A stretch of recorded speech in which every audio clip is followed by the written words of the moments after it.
Hi, welcome to an informal discussion with the founders of Williamston Theatre. For 15 years, Williamston Theatre has been providing professional productions to mid-Michigan audiences, championing new work, employing Michigan artists, and providing culture and conversation to the area. And now it's our turn to turn the conversation toward them. Today, we're meeting with the four founders of Williamston, and would you mind introducing yourselves and the title of the organization? Sure. I'm John Leopard, the Executive Director. I'm Emily Sutton-Smith, Development Director. I'm Chris Purchase, Managing Director. And I'm Tony Caselli, the Artistic Director. So today is a quick chance to see where this plucky band of artists, that's how I described you, and where they hope to be heading when we can get back to seeing live theater, which we all are hoping to do very soon. So the first set of questions are really about starting a new professional theater company. And I think the major question all of us have, what was the impetus? What was the reason for starting a new professional theater company? John's fault. We blame John. Yeah, it's my fault at first. I moved here to Williamston from Los Angeles and was working at the Purple Rose Theater. And the Williamston was interested in having the Boar's Head, which was the theater in Lansing at the time, move out to Williamston. And I thought what a great idea it would be to have a theater right down the street from where I live. It would be terrific to be able to walk down into work. And I was paying the water bill and I saw this in the city minutes of the city council. And that gave me the idea to start the theater here in Williamston. So I talked to Tony talked to Chris, we talked to Emily, and we started the theater. That's what started the whole thing. Just paying a water bill. Yep. Right? So, I mean, just beginning a new theater company, what was the hardest thing to overcome or to manage or to find? A building. Yeah. Yeah, how did you find that? Yeah. We looked at, okay, who's going to take this one? You, Chris. We looked at a bunch of different places in Williamston. We looked at what now is Tavern 109, actually. Yeah. At one point, we were going to have the gymnasium area at the community center. Oh, yeah, that's right. I remember that. And About that. yeah. Yeah. But then finally, the building on Putnam was for sale, and we had a very generous angel in John's brother-in-law say, I'll rent the building for a year if you guys want to give it a shot, and if it looks like you can give it a go, then we'll talk after a year and go from there. I think it's pretty much. Well, he bought the building. But yeah. And then he rented it to us. I thought he just rented. Okay, I thought he rented it for a year and then bought it, but whatever. Yeah, he bought the building and said, you know, if you guys can try and make a go of it, go ahead. And he owned the building for a long time until I think 10 years. 10 years. Yeah. Yeah. And then we managed to raise the money to purchase it from him on very favorable terms. Mm-hmm. He was very generous in that realm. It was Steve Zinda. We keep saying him, but Steve Zinda was the benefactor at that moment, so now the organization owns the building outright because we had all these generous donors step in and pool their money so that we could purchase the building, which is a really great asset. And a lot of theaters that are our size struggle with that, paying a mortgage, paying rent, and we insure the building. We make sure that it's taken care of, all the renovations and everything. We obviously have to raise money for and the upkeep and everything. But it's an asset on the balance sheet of the organization, which is a really big thing. So it wasn't a theater when you first arrived, right? So let's talk about some of the most difficult things to change or renovate about this building. What was the building before, and how was that transition? Tony, take it. Oh, man. Well, when we moved in, it was a furniture store most recently, but it's been around. We think it was built in the 1890s, but the records from then are so unclear, no one's exactly sure. We have a great picture of it way back with horse-drawn carriages going through the mud in front of the building, which is an awesome picture that's hanging in our foyer next time you're there. But yeah, when we moved in, the main floor had just been a furniture store, and the upstairs was being rented out individually, the rooms. And in fact, when we moved in, there was someone who had one of those rented out. And his lease like extended a few months into us being in the building. And so it was great for the first few weeks. For the first few months, we shared it with a guy who does like CSI work for the state, which was fun. He's a forensic scientist, Chris Pomerito. Yeah. Yeah. He Has his own building now. Yeah. And so the biggest challenge was taking this long, skinny building that was not a theater and making it work for what we needed, which we're still doing today. You know, we're getting ready to start season 15 in a few months here. And yeah, we're still going, how do we make this a theater? Because, you know, it was a big open space. Yeah, it was, which was great because we got to build risers and walls to separate things. But then, of course, you know, you have the inspectors come in and I mean, we were last minute drywalling things and hanging up curtains. I mean, we were minutes from first performance and still wrapping up things to be in code, you know. Yeah, it was a challenge. It still is, but it's worth it. In some emails today, you mentioned the idea of drywalling to 2 in the morning or something. Talk about that. Yeah. So what, like in that rush to get things open, what was the most memorable moment? That for me, it's that 2 a.m. drywalling, because John and I were on like parallel 12-foot ladders in the back stairwell. So it's not a spot that the public ever sees. But the building inspector said, no, you need this fire barrier. And so we framed out this thing and, you know, enclosed the back stairway to separate the two spaces from public assembly and then the workspace upstairs. And so you had to drywall and you had to mud it, but we had no money. Like we had nothing. And so, and, you know, we had a couple of people, Tim Fox was a volunteer, Barb and Jim Vandenberg were volunteers, and they were all there at 2 o'clock in the morning. And it was the day before our first performance.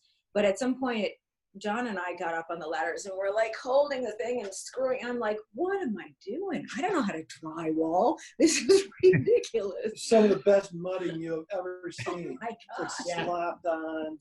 It looks Get it up. Yeah. And cursing the name of the poor building inspector the entire time. He was just doing his job. Every time he came, there's a new thing. This all looks good. Oh, did you think about this? No, we didn't think about that. You didn't tell us. Come on. Yeah, that was one of the hardest things, was thinking we knew how to run a theater, but not realizing that really what we needed to do was learn how to build a theater. And a whole set of skills that was like, now we're building code experts. Who knew? You know. And I remember, Go Jim ahead. and Barb Vandenberg owned the hardware store across the street. And I just remember, you know, one of the things we also had to do was drywall what is our props closet in the back lobby. And I was in there doing something, and I just remember Jim walking in, looking at me, shaking his head and saying, no, let me. I'm like, go for it. You are the expert here. I know how to do the bookkeeping and run a theater. I do not know how to drywall. Go for it. But they were the sweetest people. It was so helpful to have hardware store people being very supportive of us, because we run theaters, we don't build them. I mean, what you did is so amazing. So what if somebody's watching this that wants to start their own professional theater company? What are some of the lessons learned that you have in those early years that you would want to share with some people thinking the same thing? Well, get your nonprofit status first. Get that paperwork taken care of, because it takes a while. Which we did. We did right away, but that's a really important thing the very first thing to do. And have a good team. Have a good team. I mean, the thing about the four of us is that we balance each other really well. I mean, we've got a diverse array of skill sets, all of us, that apply in different circumstances. And I mean, we really do everything together. Each of us, when we take a step and do something that's big for our particular role, we check in and say, what do you guys think about this? What do you think about this? I got this idea. And so we bounce stuff off of each other, and having the ability to bounce ideas and to weigh your thoughts and opinions. And it's just a total collaboration. And I'm convinced that's the only way to do it. I mean, theater is a collaborative art, and all the business part of it it's really challenging. It's really hard. I mean, people, I think, don't realize how much of a business nonprofit arts and cultural stuff is. And so, it's a whole set of rules that are totally different. So when we get business people from the commercial entity, or the commercial side of the world come and be on our board, a lot of times we have to go through some education to say, but when you do a nonprofit, it's like this. When you do something that's mission driven, it's like this. And so it's a different set of rules. And so having that collaboration is really, really important. And the other thing I think too, along with that is, the thing you're saying, Em, about mission, one of the things I think we were able to do was ask for help and explain why it was going to be important, why the mission was important, what we were going to contribute to the area, and why we wanted help and needed help. Because we got really lucky in that sense that we had a lot of people jump on board and say, oh yeah, this is a good idea. Let's help this happen.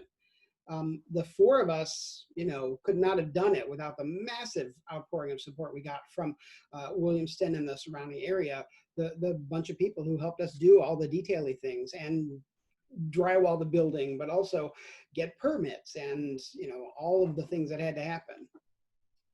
But I think for the four of you to work together for this long with no changeover, with nobody leaving, right?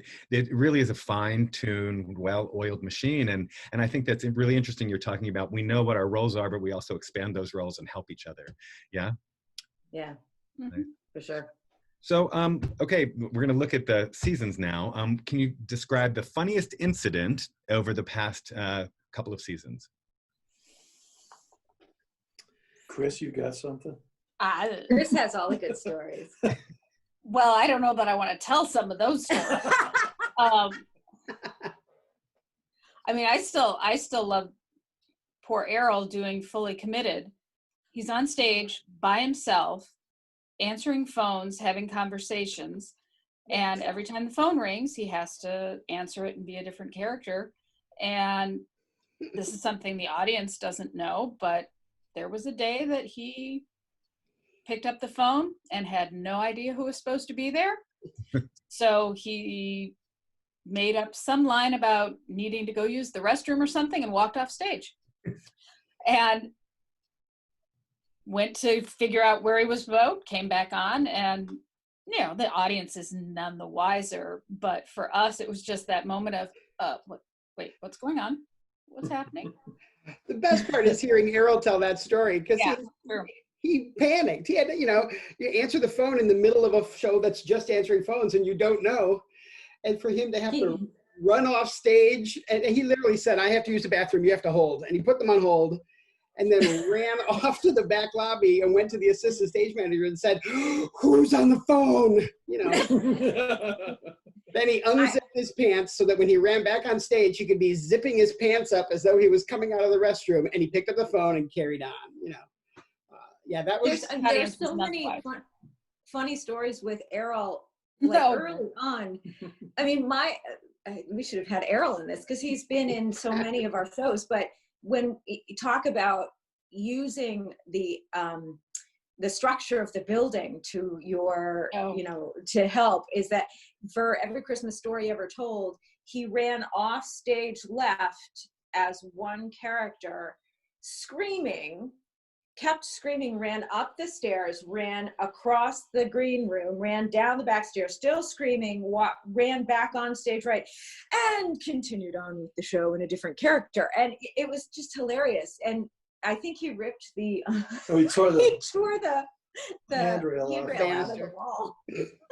That might have been the second year we did it. It wasn't in the first year though. Right.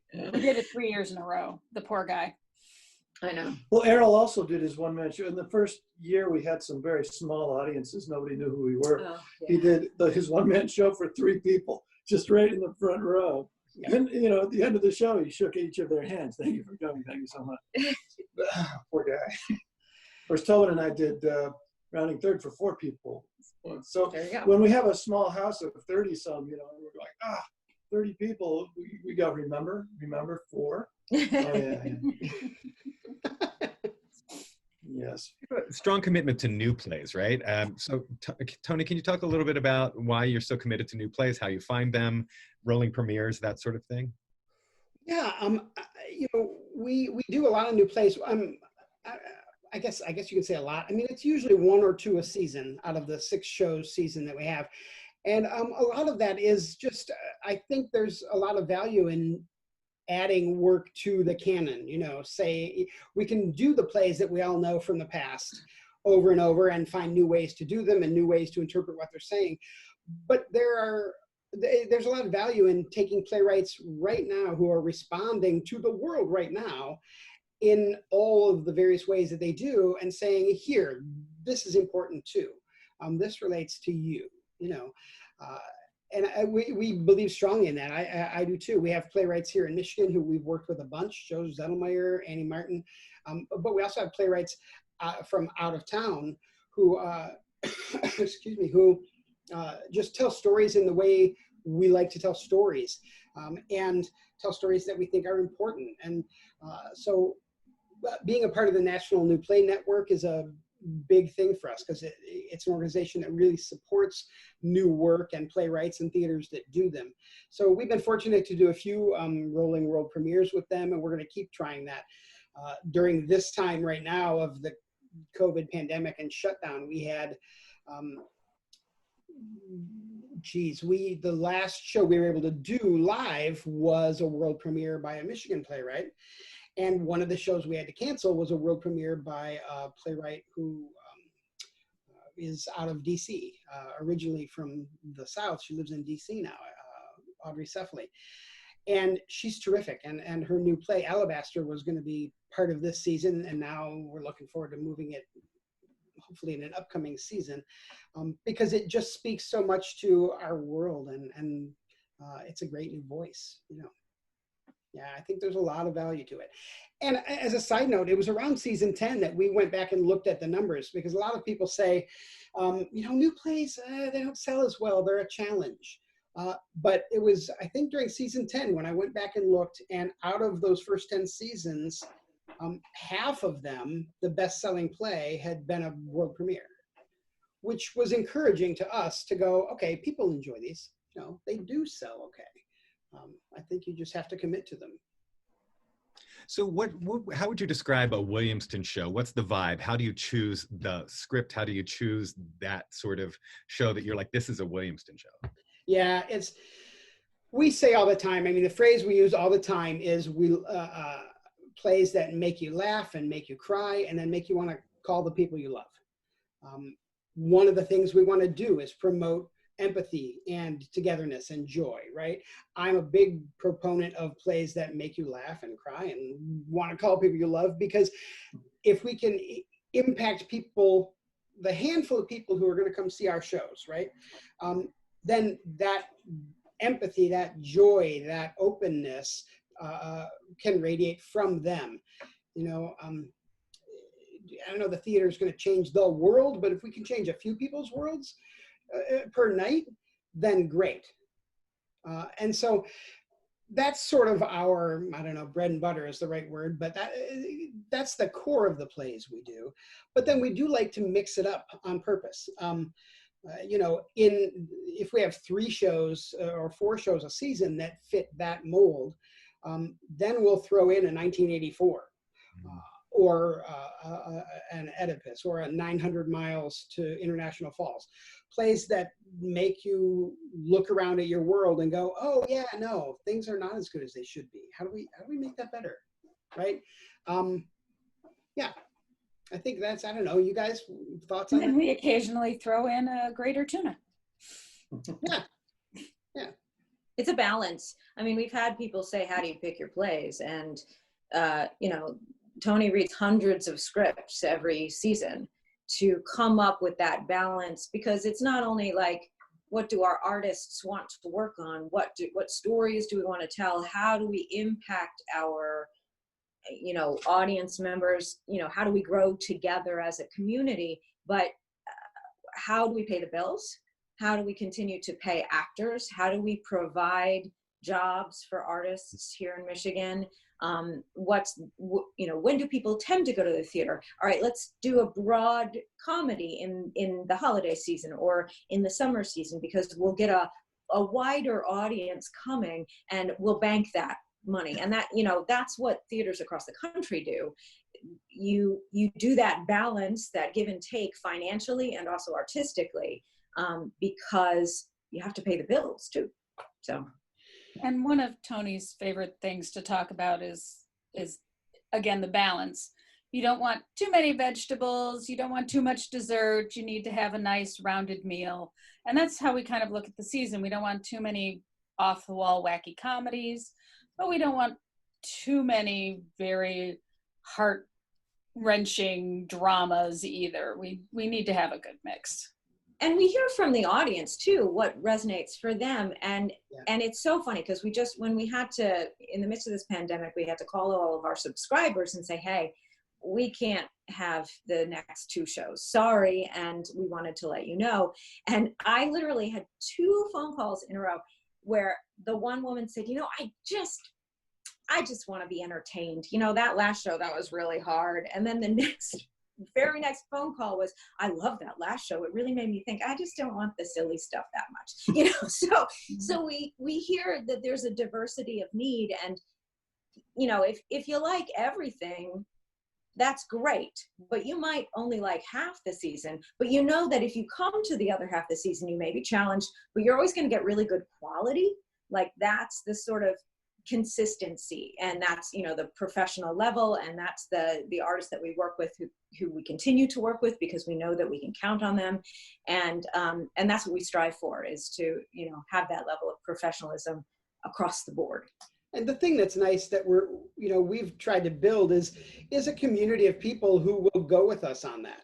When we announced this season that we're not producing right now because of COVID, but you know, I was up front and said, this season starts out so sweet and so funny, you guys, and then in the middle of it, it gets weird. I'm not gonna lie, it gets weird because, you know, it's also a challenge, and you're always trying to push, what can we do? What kind of stories will people come to? What do they want to see?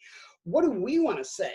You know, you go into this business because you want to have an impact on the world a little bit. You know, you want to make the world a better place through storytelling. And so you push, what stories can we tell, and what do people want to see? And so some of the shows this season were a little odd. I mean, we had aliens, and there was talking goats coming up, and, you know, voices in people's heads. Voices in people's heads, and immaculate pregnancies, you know.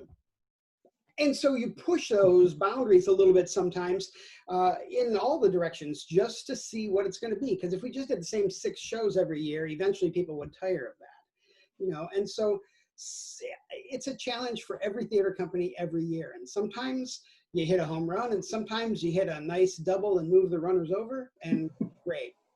You know, we're all going to do the best we can, but the most important thing is, how are we impacting the community of people who want to be there with us? You know, one of the things we've learned, you know, just with everything going on in the world right now, and we were aware of this before, is that we need to broaden the diversity on our stage, both on stage and off stage, you know, and that's something that we've worked on, but not enough.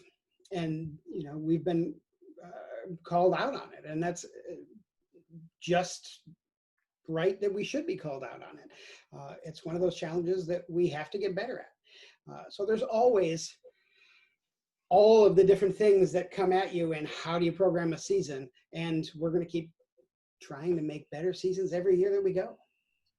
I think that empathy is really the through line that I see in all of the work. And I wanted to talk for a second about you employ so many Michigan artists, right? Actors, designers, directors. I'm just wondering, what do you think the reputation of your theater is to these Michigan artists? Oh. What do they say, like, about, like, hey, you want to work at Williamston Theatre? They are, finish that sentence for me. I don't know. That's so hard. I know I want them to say, you know, they're good people, they're good artists, you know. I think we have a reputation of being a good, fun place to work for that produces good work. Well, that's what we hear. I don't, you know, we hear everybody say, wow, you guys are great. Well, I want to come back forever. Right. I don't know what they say when they turn around. Right, when they're talking to everybody else. to the people who aren't going to hire them. But I You mean, know, I think that what I hear on the other side of that is that it's such a positive place to work, right? Yes, fun, sure, but positive. There's never any sense of drama, right? There's really getting the work done and getting it done in a really positive fashion. And I think that's such a great model, because so many times you work at other theaters and there's so much sniping, infighting, whatever you imagine. But you guys, you just present a place to, create and support, and I think it's beautiful. And that's the goal. And we don't hit that 24/7 because everybody's human, right? And so there are people out there who would come back at you and go, yeah, I didn't have a good time there. But Yeah. I think you're right. I think the majority of people, especially if we're hitting our stride and doing things the way we want to do, the majority of people would say that that's what they found was a positive atmosphere. And that's part of our goal, is to run a professional theater company that's run with professionalism. It's not a hobby or a fandom or a cult or a thing we do on the weekends. This is our job. This is our career. And the people who we bring in look at it that way. And so that's a part of it. There's a passion for it, a love for it, but you conduct yourself professionally and you treat people with respect. And that's the goal. Like I said, do we hit that 100% of the time? Probably not. But that's the goal. So now, And we actually addressed. Oh, go ahead. Sorry. no, go ahead.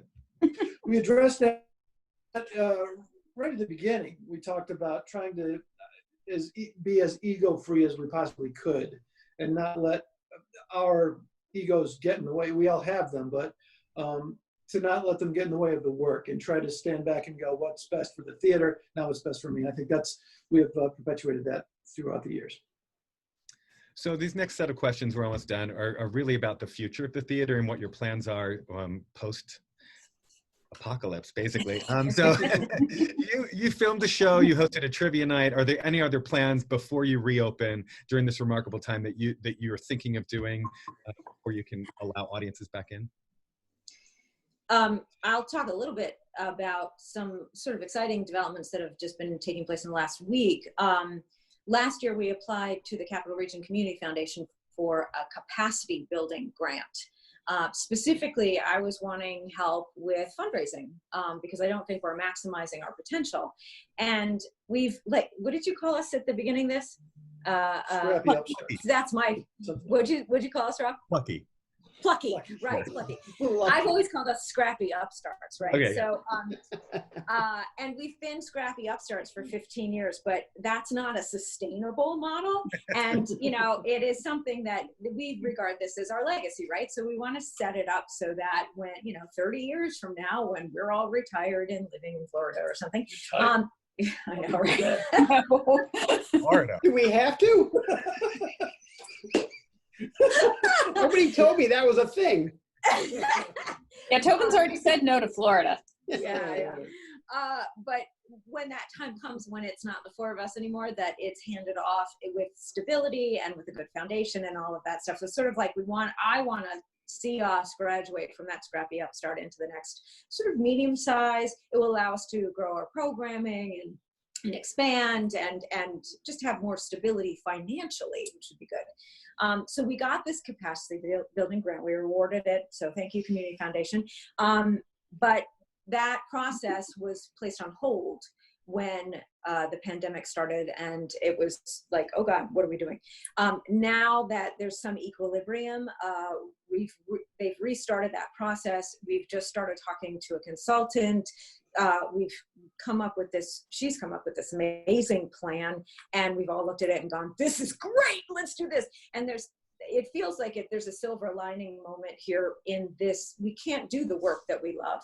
We can't gather people together because we'll put them in danger, but we can take this opportunity to do some really great in-depth planning and really great evaluation of ourselves, self-reflection from an organizational standpoint, and work with this consultant to build a plan for the next 3 to 5 years that's really concrete. So hopefully that will feed into that, and now we grow into a medium-sized organization that can maybe pay better and can do expanded programming and can just have more financial stability. We're also continuing with the Michigan Council for Arts and Cultural Affairs gave us a capital improvement grant this year. And we've been talking about a lot, we got these 4 structural poles, we want to get rid of them. Some of that got thrown out of whack because of the pandemic and the shutdown and everything.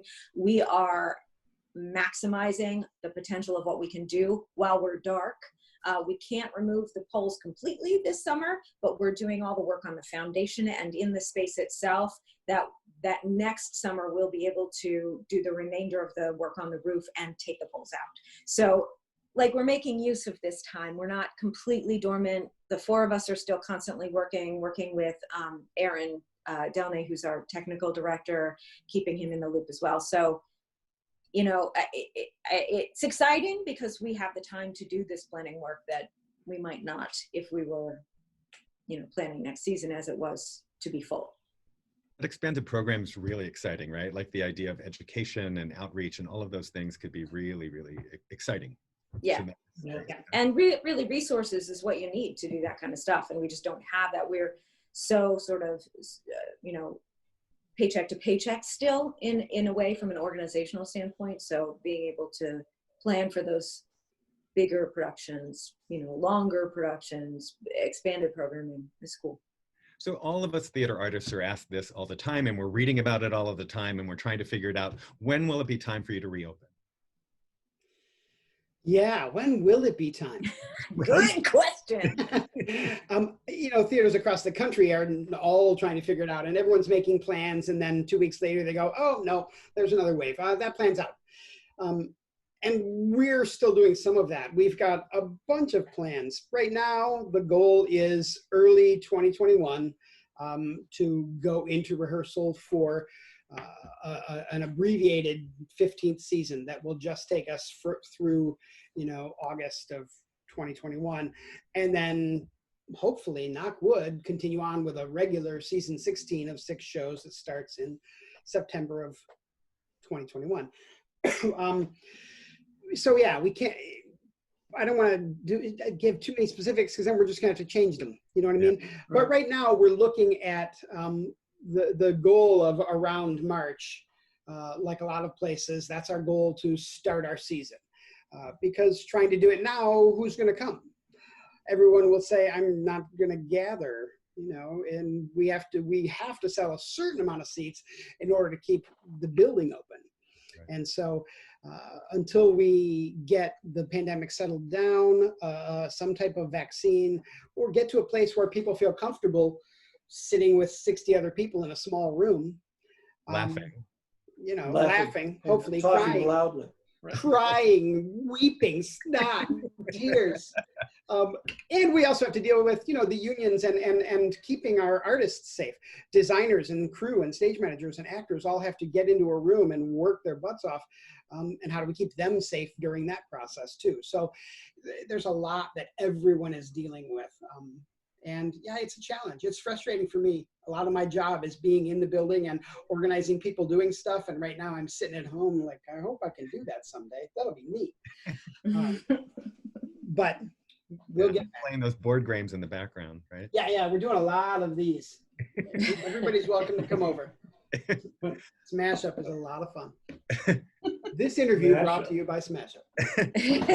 Emily, you sort of hinted at this. This is my last question before the all-important how to donate. But what you hinted at where you might like to see the organization go in 10 or 25 years. Where do you all collectively see it going, or do you differ in your points of view? Where do you imagine, or what do you hope 10 to 25 years? What does Williamston Theatre look like? Me? Oh, no. Tony, go. John? Oh, I'll start. Because I think we all have slightly different versions, but that all converge and blend, I would love to see the company, as Em said, on a stronger financial footing so that there's less worrying and so we can pay artists more. One of the reasons we started the theater was so that artists in Michigan had another place to call home and not run to the coast to work. And we've become that, but I want us to be able to pay people more. Nobody gets rich doing this. And I would like to help people at least be able to pay their bills on a regular basis doing this, right? So, but also I would love us to have more expanded programming. Right now, 6 shows a year is great. I wish we could do more. I would love to have a more regular season of series of storytelling things. And as we've tried to build those, we've found successes and failures. We've had some that people come to and some that they don't. So we're continuing to experiment with that, you know. And the same thing, as you said, I think we're before long going to broaden the education aspect of the company, things that we try to do. We've done some in the past. We let them fall off purely because there are only 4 of us. And now that we're starting to expand that a little bit, I think we're going to try and expand to that. But, you know, as far as continuing in 10 years, what I would like is more of the same, more of having a good reputation, having people want to come here to see shows, having people want to come here to work. You know, we're starting being members of NNPN and places. We're starting to be known nationally. I just got an email from a company in New York that wanted to talk with us about one of the shows we're looking to do next year as a possible, you know, Rolling World premiere or co-production, something. People are starting to know who we are just from the work, which is great. And so more of that would be wonderful. And continue to impact the community that we live in, the artists who live and work here, and our patrons, you know. I'd like to see us be able to start exporting our work. Yeah. So, you know, we do a new play and then it goes and gets a bigger production in New York and it gets a wider audience.